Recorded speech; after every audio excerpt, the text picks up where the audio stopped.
everybody. I'm Sir Olenjolai from the United Republic of Tanzania. I would like to welcome you into these fantastic sessions of general chemistry, and the subtopic or the topic that I discussed today is atomic structure. This is just like a continuation of the previous lecture that I've been discussing in this platform of our YouTube channel that called the Tanzania Online A-Level Secondary Schools, OLENJOLAIM.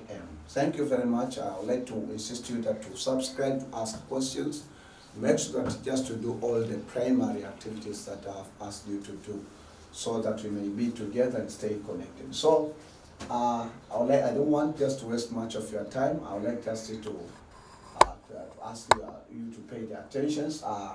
In case that you want to understand all of these introductions contents that have been written on the blackboard, please watch some other videos that have been uploaded in this YouTube channel, so you can get too much detail content about them.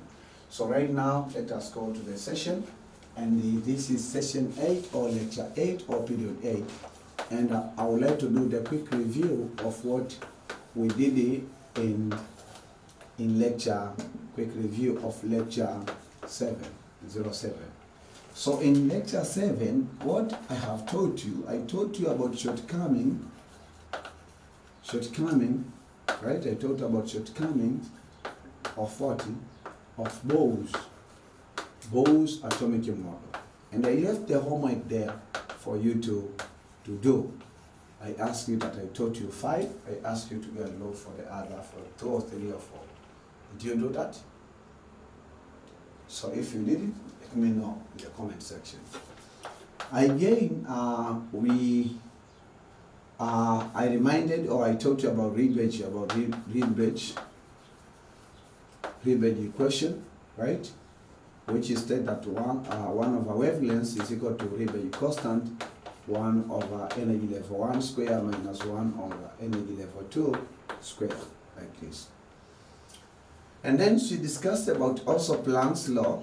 Okay, we say that change in energy is equal to Planck's constant times frequency, or is equal to Planck's constant times the speed of light of a wavelength. Again, we learned that the energy at infinity, this is equal to 0, while when n is equal to infinity. Then we did a lot of long derivations, actually, by combining these two equations, and even just knowing the issue of change of energy and so forth. And finally, we got that the energy of electrons in stationary state is given by negative 13.6 electron volt over n squared, right? So today, we like to solve problems concerned about this formula or concerned about this concept. So the whole lecture, or the whole session 8 or period 8, will be solving problems on what we'll be covering in lecture 6 and the lecture 7. So if this is your first video you're watching right now, please stop it and then go back to session 4, not to session 6 and session 7 of the atomic structure, so you can get the concepts, and then you come back and solve these questions in a very interesting and simple way, right? So let us go to the examples. So these we call them solve the examples. So solve the examples. At the end of this lecture, I will give you again a homework, so you can try solve the examples. Okay, of what? Of Bohr's atomic model. Bohr's atomic model. So let us start with example 1. Okay, example 1 on this concept. The question says that calculate the wavelengths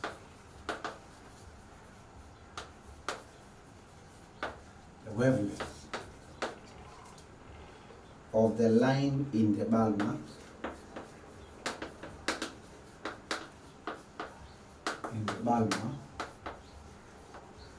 the Balmer series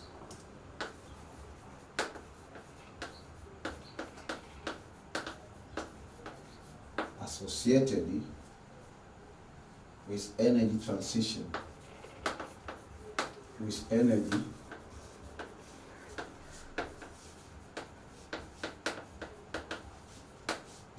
transitions E4 to E2.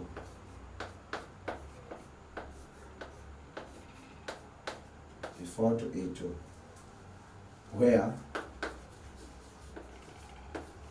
energy in the first series or first stationary state is negative 1.2362 exponent negative 19 joules,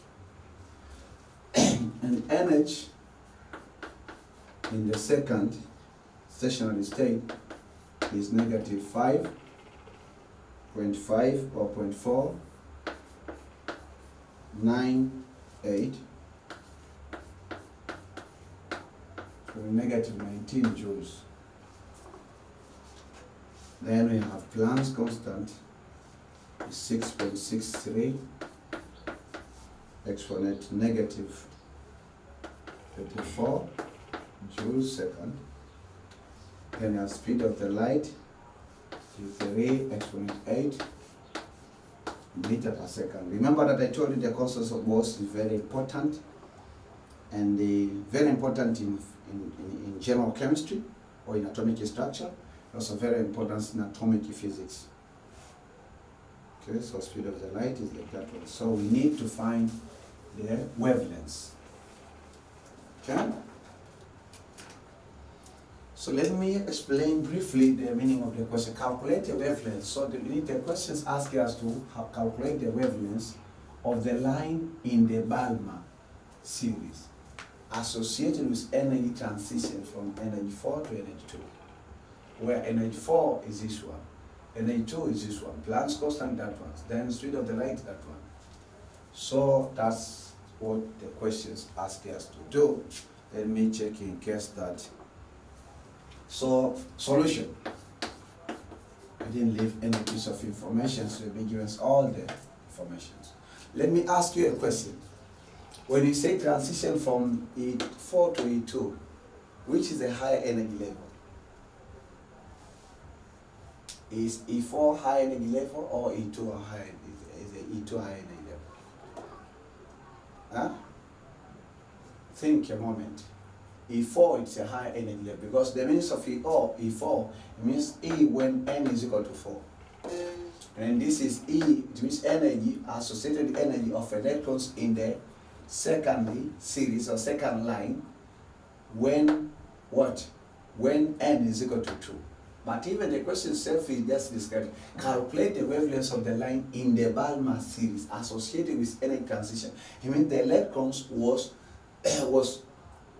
actually that was getting transition from E4 to E2. Mean that if we draw the energy level, that suppose that this is E4 and this is the E2. So this is E4, n is equal to 4, and here n is equal to 2. So electrons was falling like this. So when it was falling, here in the middle we have n is equal to 3. So it was what? Emitting radiations, or emitting what? The energy it has absorbed it to jump from n is equal to 2, and n is equal to 2, this is the Balmer series. Okay? So it means that the way these informations, I think that the way the data have been presented, no need for us to start with in the sections of data given, because the data are already summarized. So the first state for this case, we have to think, how can we compute the wavelengths of the line? So the first state, we say that we have to recall the mathematical or the mathematical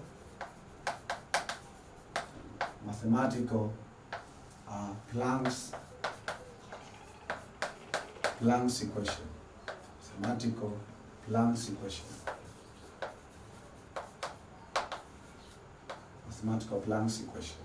So mathematical Planck's equation says that the change in energy, this is equal to Planck's constant times frequency, and this is equal to Planck's constant times speed of the light about our wavelength.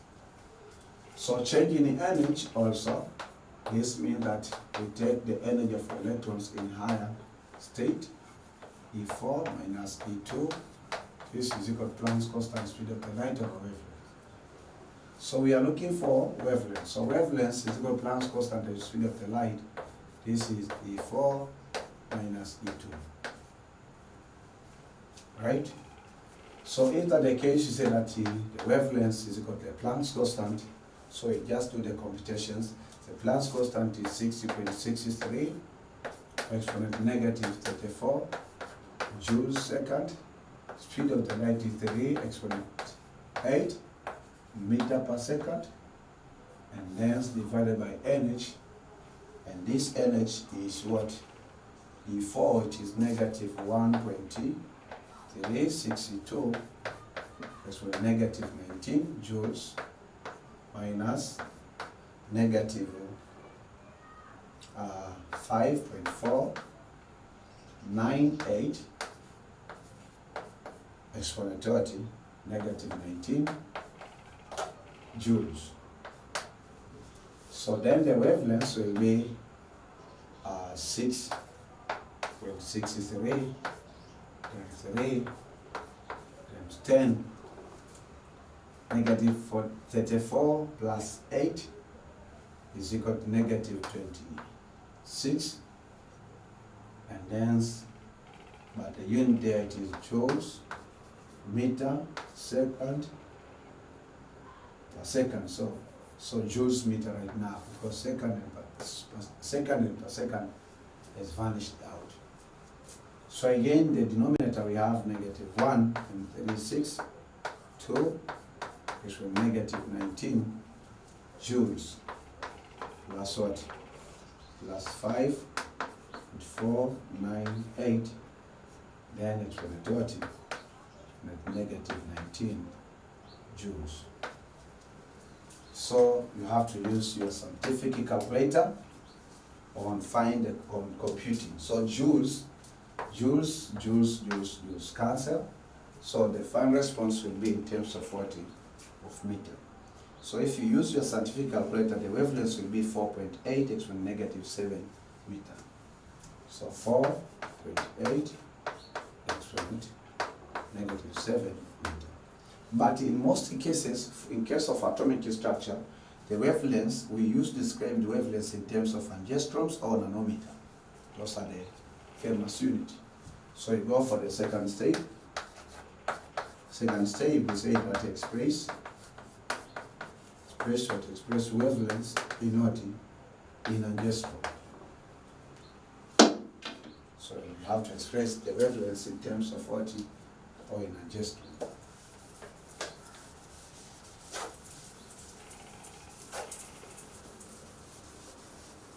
Okay, so 1 meter is equal to 1 exponent 10. I just stop. So 4.8 is from negative 7 meter. This is equal to xe angstrom. So x is equal to what? 4.8 is from negative 7 times what? Times 1 exponent 10 angstrom. So x is equal to what? 4.8 exponent 10 negative 7 plus 10.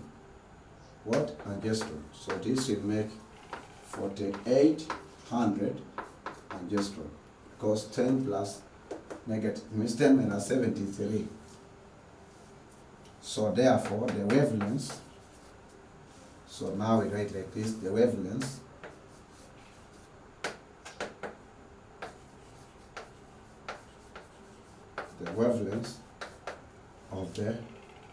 of the line in the Balmer series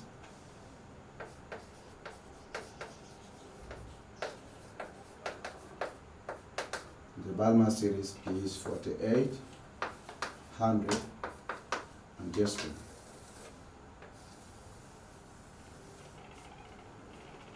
Right? So that's the response. And that's all about exam 1. I believe he had understood it. It is the simplest example compared to what you are going to, which compared to the next problems that you are going to solve. So I believe that it's the fundamental one. Right? Good.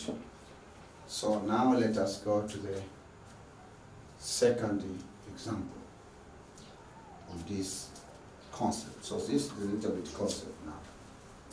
So the second example on Bohr's atomic model structure. This is conceptual question. An electromagnetic radiation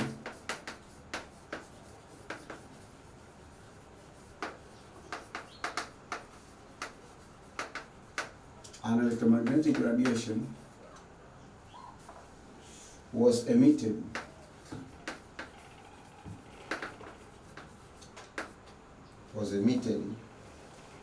in the Balmer series.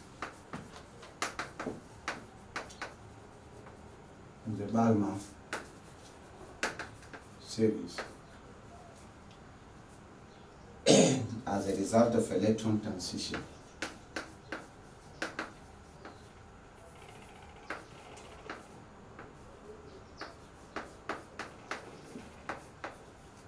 As a result of the electron transition of the electrons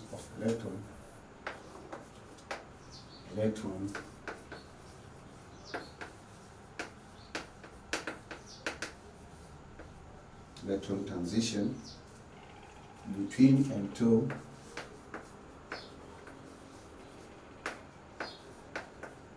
n is equal to 2 and n is equal to 5.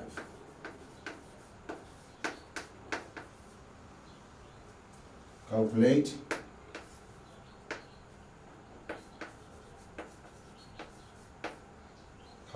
R, the energy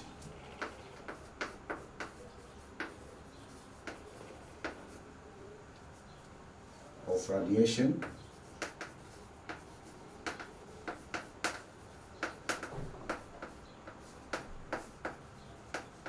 kilojoule per mole.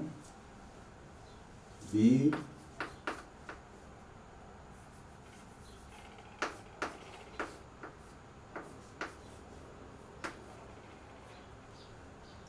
the frequency of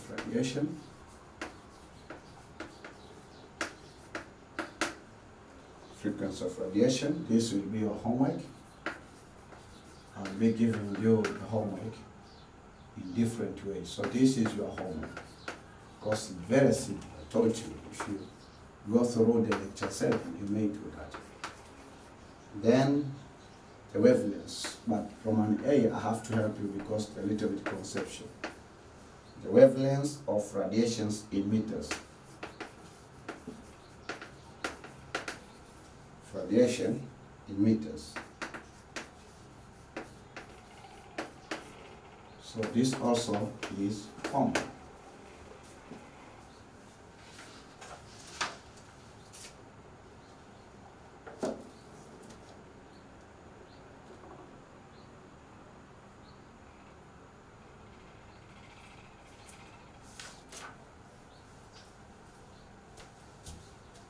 So copy the question clearly and then join me on solving it. But even before I solve it, you can pause the video and try yourself and see how you'll go through it. Then come back to the video, continue watching, and correct some mistake that you've been doing yourself. Okay, so solution.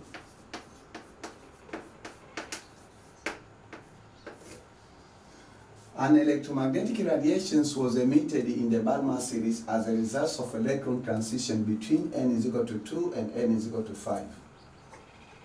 Calculate the energy of radiations in kilojoules per mole.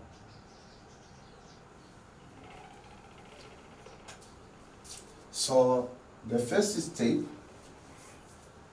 case of that will be given the, it's a little bit challenging because for these questions, the way that it means some of the constants they should be given, right?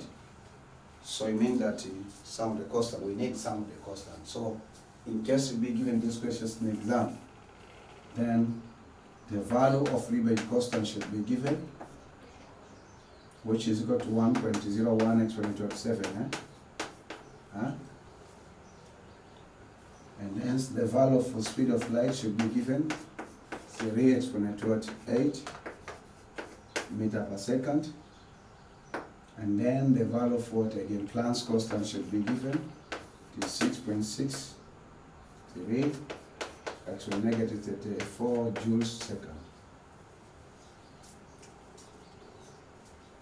The value of Lebesgue constant, you can get it from the scientific calculator as I told you, which is constant 26. No, constant. Let me check.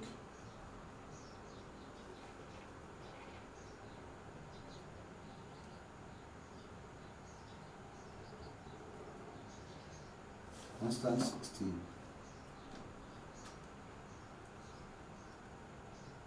First is 120.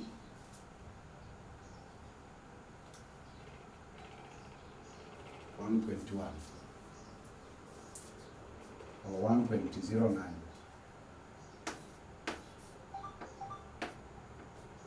So these are given.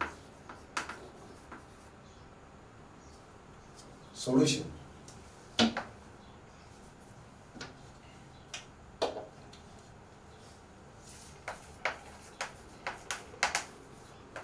have to read the question careful and understand what does it ask.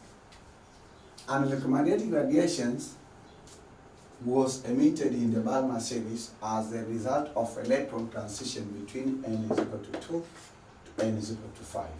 First of all, one of the vocabulary that I told you in previous lecture, what does it mean about the electrons electromagnetic radiations is emitted? I mean the electrons was falling from the high energy level to the lower energy level. Means electrons was falling from n is equal to 5, n is equal to 2, which this is, we call it the P-Fan series to the Balmer series. And then the energy of radiations is what required. So it means the first state, for the clarity, first state we say that sketch the energy levels. The energy levels of the atom. So you have energy level 5, and also you have energy level 2. N is equal to 2, n is equal to 5. Then here we have n is equal to 4, we have n is equal to 3.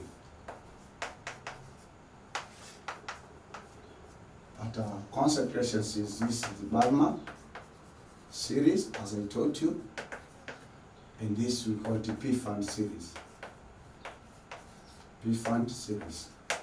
So electrons was emitting radiations when falling from n is equal to 5 to n is equal to 2. So we have to find that energy of radiations in kilojoules per mole. So the second step, we say that we have to recall the Lebesgue's equation. So Lebesgue's equation is 1 over wavelengths is equal to Lebesgue constant 1 over n1 square minus 1 over n2 square. So this will be our first equation. So when we have this one, it will give us the wavelengths of the radiation, but that won't be enough. We need again the steady state to recall. We need to recall the Planck's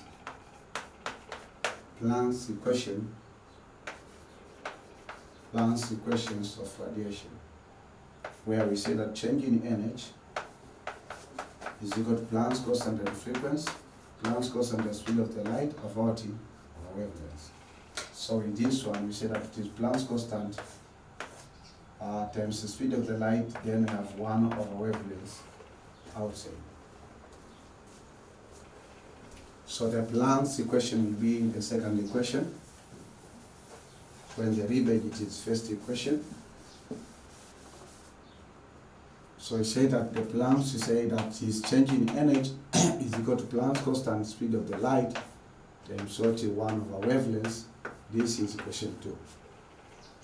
So there's a close relationship between equation 2 and equation 1. So we go for the first step. We say that substitute equation 2, equation 1 into equation 2, into equation 2. So in substitute, we say that the change in energy for radiation is Planck's constant times rebate constant. Then we have 1 over n square, 1 over n2 square.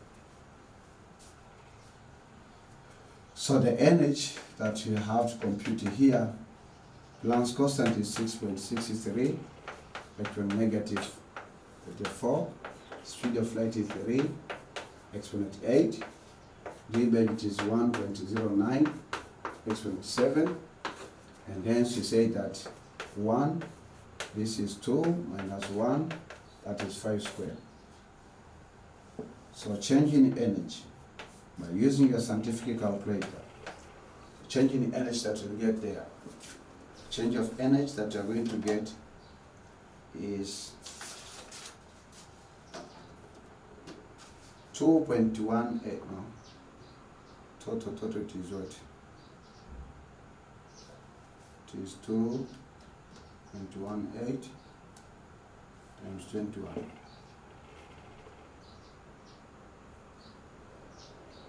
It is 4.578 actually negative 19. This is 4.5 turning to 4.578 actually negative 19 joules per photon. Say joule per photon. Joules per photons. This energy which will be emitted by the electrons, it is, we call it photonic energy. And that's what makes something important in the world that we call them quantum computers. That's the way that they used to mean that the quantum computers are the computers that can process even the signal form of the light. So this we call it photon. So the energy that will be carried by that radiation, we say it is 4.578 in 4 significant figure, actually negative 19 joules, but per photon. So this is the energy for 1 photon, right? But the questions ask you to find the energy in kilojoules per mole, not kilojoules per photon. If it could be kilojoules per photon, we just divide this by 1,000. Because it's kilojoules per mole, you have to know 1 mole contains how many photons. You should know that relationship. That's why that I said that 8 is a little bit tricky. So the fifth step, we say that 1 mole of what? So that 1 mole of the 1 mole of photon, 1 mole of photon, 1 mole of photon contains what? Avogadro's numbers, photons. So contains Avogadro's numbers, photons. So we say that 1 mole of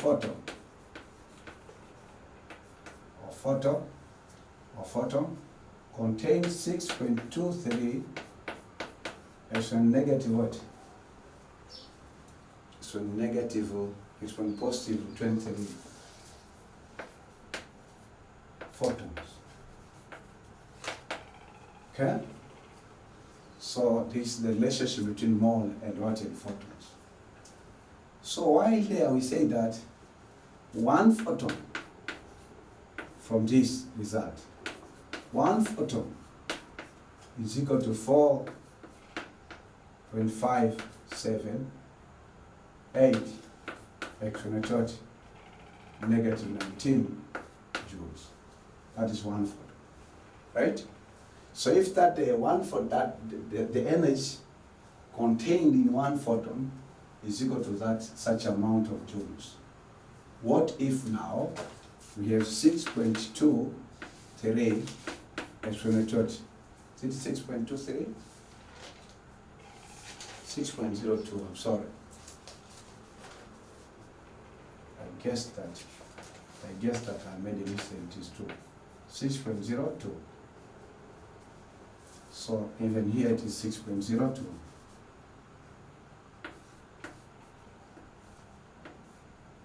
Exponent 23. So what is photons? This is equal to what? So suppose that this is x. So we cross multiplication. So in cross multiplications we say that the change in energy now will be equal to what? So look here. So it means that this will be x times one photon, right? And one photon mean that so it means that one photon, so one mole, so whatever, so forth. So we say that the change in energy now, it will be what? 4.578 actually negative 19 joules. Then so it is 6.02 actually 10 photons per one mole. Right? One mole. But again, that from the demand of the questions, we have to determine the energy of radiations in kilojoules per mole. So if you want to determine in kilojoules per mole, it will be 4.578, actually negative 19. And if, for example, we add this exponent right now, so we can simplify. So this is 6.02. So this one will be 4. So 10 exponent 4. And then we divide with 1000. But this will make kilojoules per mole.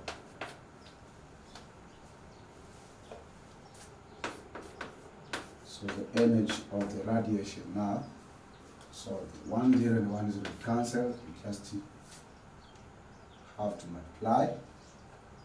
Oh, sorry. So here we have 4 zeros. So it means that total we have this product and then times 10. Because here we have 1000. So here we have 10 power 4. So 10 power 3, 10 power 3. So if you do such kind of the computation, you get what? 275.6 kilojoule per mole. 276. 75.6. 275.6. Then see at is what kilojoules per mole.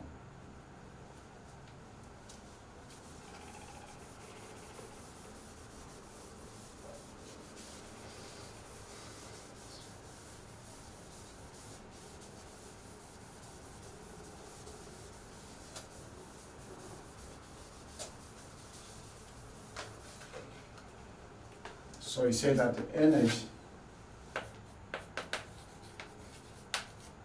emitted by electron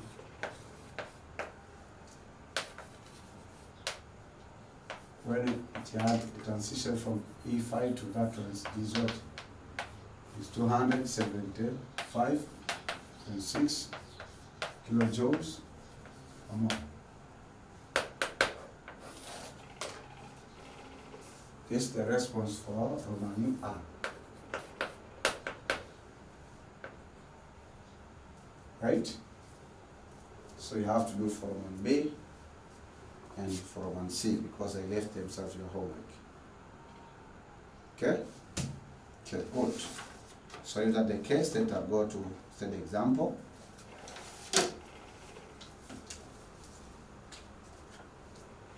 If you have a question, if you have any questions, don't hesitate yourself to ask in comment section. So example 03.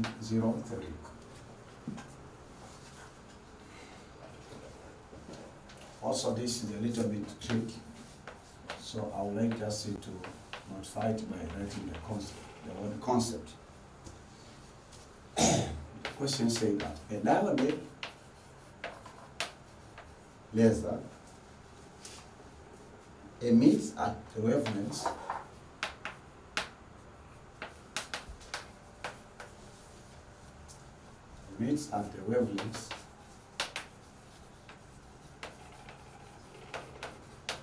wavelengths 987 nanometer. All of the radiations emit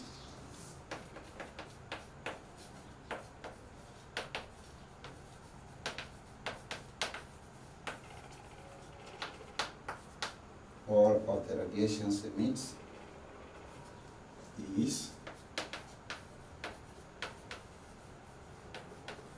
absorbed in a detector.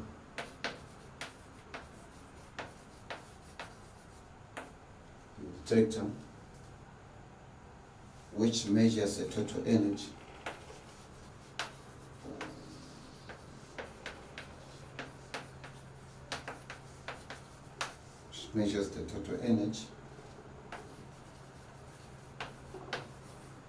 of 0.52 joules of a period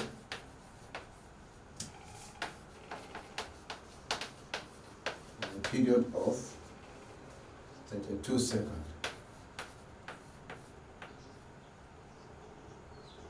How many photons?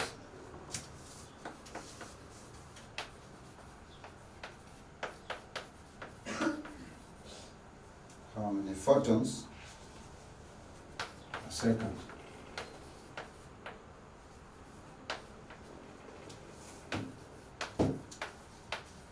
Are emitted by the laser.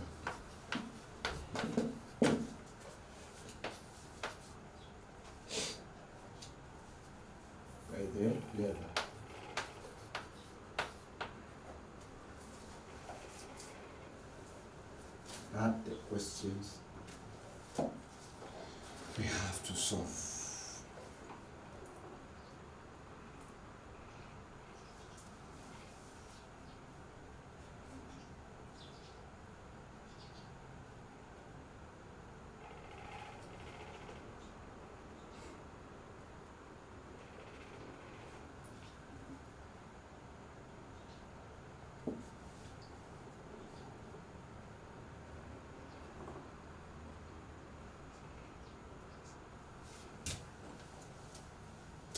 A diode laser emits the wavelengths of 987 nanometer, right? And then all of the radiations emits is absorbed in a detector, which measures the total energy of 0.52 joules over a period of 32 seconds. How many photons per second are emitted by the laser? See, so you'll be given the periods, you'll be given more information. So you'll be given the wavelengths of the photons, of the radiations, and then it's absorbed by the detector, which measures the total. We have the total energy, we have the periods. The question is now, how many photons per second are emitted? It means that you have to find the rate of photon emissions per second by the laser. So we say solution. So solution say that the wavelengths, first of all, we have to, first step, we have to extract the data. that are given. So that are given, say that wavelengths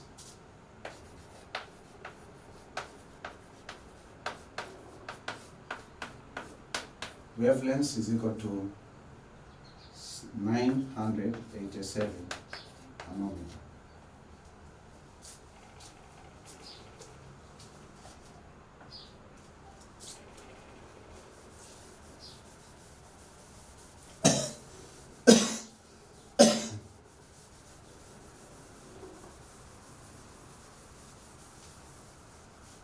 So that's the wavelength. So you have to change into meter, and then say have total energy 0.52.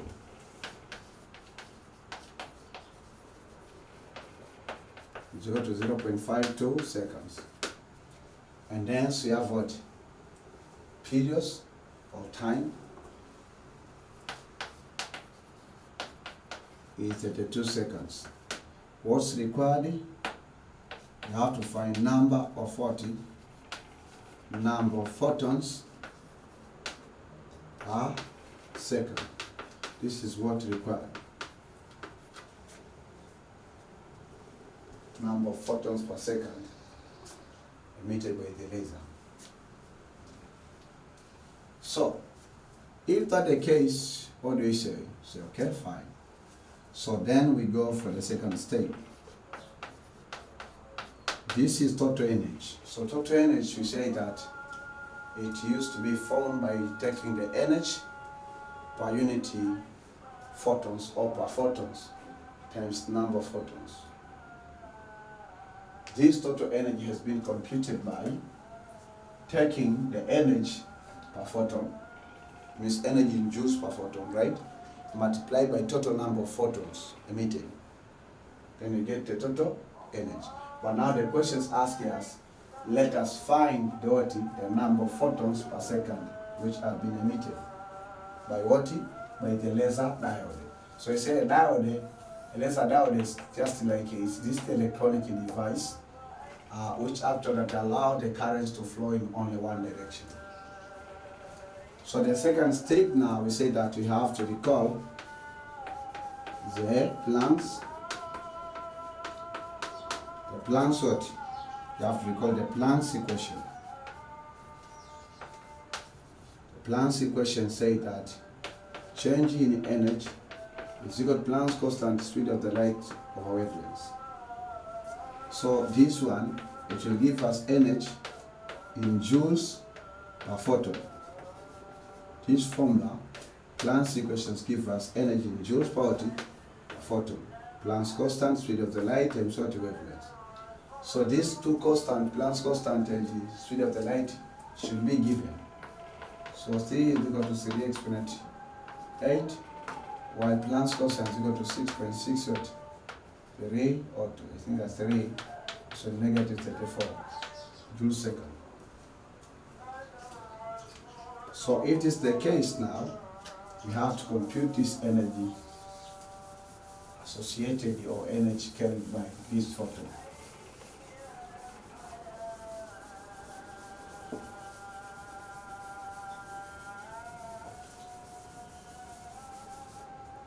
So we say that the energy,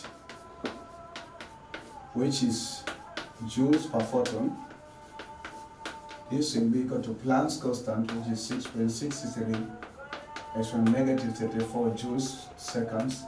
Speed of the light is 3 exponent 8, then divided by what? By wavelengths, which is 987 exponent negative 9 meter, because 1 meter is equal to 1 exponent 9 nanometer. So then, changing energy in joules per photon, if you use your scientific calculator and do your computation, will get 2.0152. 2.0152 exponent negative 19 joules per photon. Right? Per photon. So one point that I want to just like it open your eyes. This is a set example that now we are doing because about the energy associated or energy emitted of radiation that has been emitted. But one key point that you cannot see from there that in most cases, the energy emitted by electrons is in power or in exponent, or it has exponent of -19, right? Because it's in terms of electrons volt. So bear that in mind. Sometimes it might go to -20, or it might be just like a descending to -18. So, but the issue is, remember that this is the common power for energy emitted by what? By the electrons in form of radiations. So now we've got the energy that we've been finding per photons. So we go for the steady state. The steady state, we say that we have to recall that. Means that the steady state, we have to recall this formula or this course, that the total energy emitted, right? Total energy emitted will be equal to what? It will be equal to change in energy. It means energy in joules per photon times what? Times number of photons. Number of photons, right? So from that equation, so from that formula, we say that energy total, for example, for instance, total energy is equal to change in energy, which is in joules per photon. Listen carefully. Times number of photons. So now we have found energy in joules per photon. We have been given in the questions the total energy, which is what is 0.52. So this is 0.52 joules we've been given. So what are we lacking from this equation? Number of photons, right? So we have to make the number of photons the subject. So if we make the number of photons the subject, then this will be the total energy divided by change in energy or calculated energy in joules per photon.